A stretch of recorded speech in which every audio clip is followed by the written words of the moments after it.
মা মা আজকে খাবারে কি বানাবো আমাকে বলে দেন তো। আজকে টক কিছু বানাবো কি মিষ্টি কিছু বানাবো সেটাও একটু বলে দেন। হ্যাঁ ঠিক আছে, আমাকে বলে দেন, তাহলে আমি রান্না করব। ঠিক, তাহলে তুমি আজকে খাবারে বানাও হচ্ছে শুক্তো তো বানাবে, রসা বানাবে, আলু পটলের ঝোল বানাবে, একটা তরকারি, যেটা ইচ্ছা একটা তরকারি, লাউয়ের ঝোল, আর করবে হচ্ছে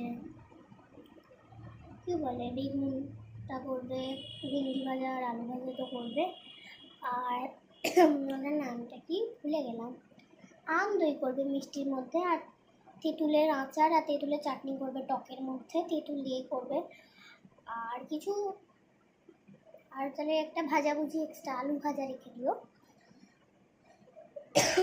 ডাল করবে, ঠিক আছে, এটা করবে। হ্যাঁ, আর রান্না হয়ে গেলে আমাকে এসে বলবে। ঠিক, আচ্ছা আচ্ছা ঠিক আছে, তাহলে আমি রান্নাটা করে আসছি। হ্যাঁ,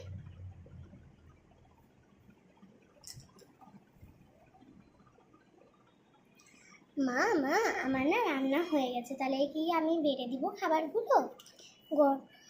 গরম হয়ে আছে খাবারগুলো, তো তাই জন্য আমি এখন কি বেড়ে দিব খাবারগুলো? কি তুমি তাহলে বাকি খাবারগুলো বাড়ো, আমি তাহলে গরম গরম ভাতটা বেড়ে দিচ্ছি, আর বাকি খাবারগুলো তাহলে তুমি বেরো, বেরো বলছি, বয়স হয়েছে সব কিছু ভুলে যাচ্ছি।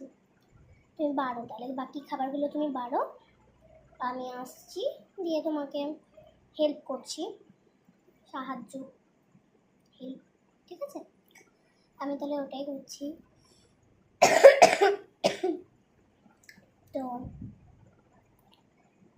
তুমি গরম গরম ভাতটা রেখে দাও আমার জন্য, আমি এসে বেড়ে দিচ্ছি, আর সবাইকে বলছি খেতে বসতে, আমি দুটো হেল্প করে দিচ্ছি, তুমি খাবার বাড়া শুরু করো। ঠিক, ভাত ভাত তো আপনি আমাকে রান্না করতে বলেইনি, ভাত যদি বলতেন তাহলে আমি অবশ্যই ভাত বানাতাম, কিন্তু আপনি যখন বলেন যে আমি কেন ভাত বানাবো নিজের সময় নষ্ট করে, তাহলে আমি কেন ভাত বানাবো, তাই জন্য আমি ভাত তো আমি বানাইনি, আপনি আমাকে বলেননি, তাই, বুঝেছেন? ভাত ভাত করেনি মানে তাহলে লোক খাবে কি করে? হ্যাঁ, খাবেটা কি করে? আমি আবার কি এবার কি খাবো? তাহলে কি দিয়ে মেখে খাবো?